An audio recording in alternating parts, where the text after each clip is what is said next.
Nito pong nakalipas na araw ay nagbigay po ng babala ang kilalang analyst na si Crypto Sensei tungkol sa paparating na supply shock para kay XRP. Ayon sa kanya, ang mga bagong digital asset regulations sa US ay magtutulak sa mga bangko na gumamit po ng XRP bilang bahagi ng kanilang digital strategy.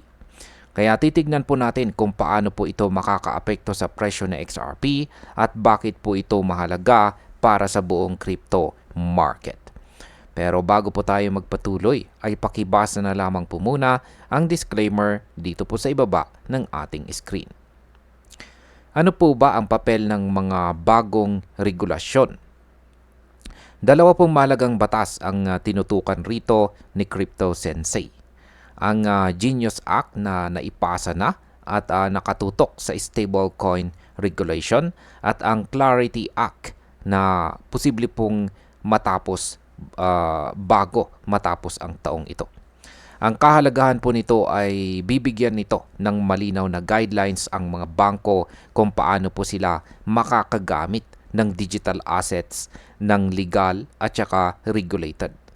Kaya pagdating po sa market impact, kapag naging malinaw na po ang mga rules, mas magiging confident ang mga bangko na gumamit ng XRP para sa cross-border payments, kaya posibleng tumaas po ang demand.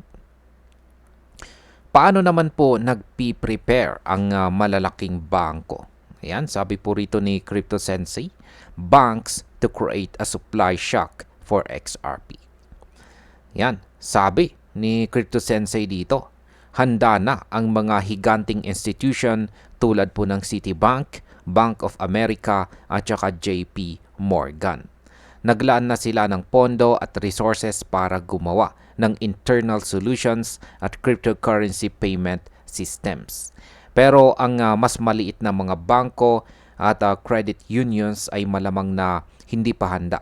Kaya ang magiging option po nila ay ang makipag-partner sa mga kumpanyang may existing infrastructure tulad po ng Ripple. Kaya sa market impact, ang pagsali ng mas maraming bangko sa Ripple ecosystem ay direktang magpapataas po ng demand kay XRP para magamit sa settlement. Ano naman po ang papel ni XRP sa pagbabagong ito?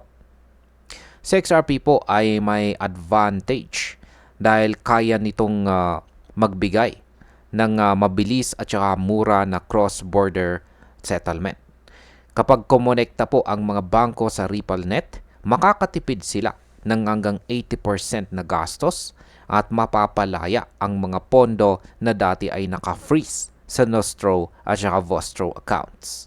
Mas marami pang bangko ang maaring sumunod dahil gusto po nilang makipagsabayan sa kompetisyon kapag naging final na po ang regulasyon.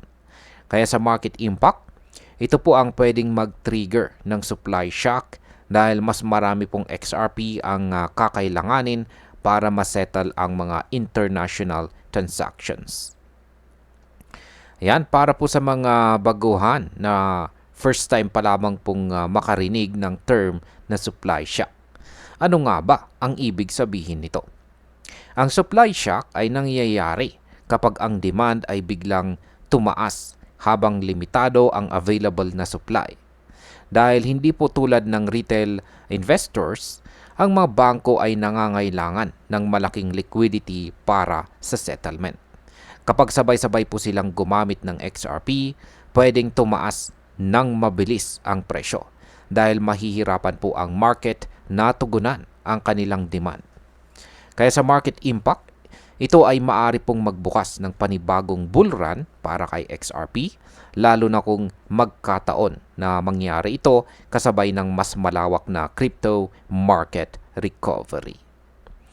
Yan, bilang panghuli, ang opinion ko naman tungkol dito ay magandang balita ito para sa mga XRP holders dahil ipinapakita nito na hindi lang speculation ang nagdudulot ng galaw sa presyo, kundi tunay na paggamit mula sa mga bangko. Pero dapat pa ring maging maingat tayo dahil hindi pa po tapos ang Clarity Act at maaring magbago ang takbo ng market kung ma-delay o magkaroon po ng pagbabago sa regulasyon. Kung mangyari po ang supply shock, posibleng makita natin sa XRP na umakyat po sa bagong mataas na presyo sa loob ng ilang buwan. Kaya maganda pong bantayan natin ang mga updates tungkol sa pagpasa ng Clarity Act at ang mga announcements mula sa mga bangko. At ayan, hanggang dito na lamang po tayo sa video na ito mga ka-crypto. Marami pong salamat sa panonood. Ingat po tayo lagi at God bless po sa ating lahat.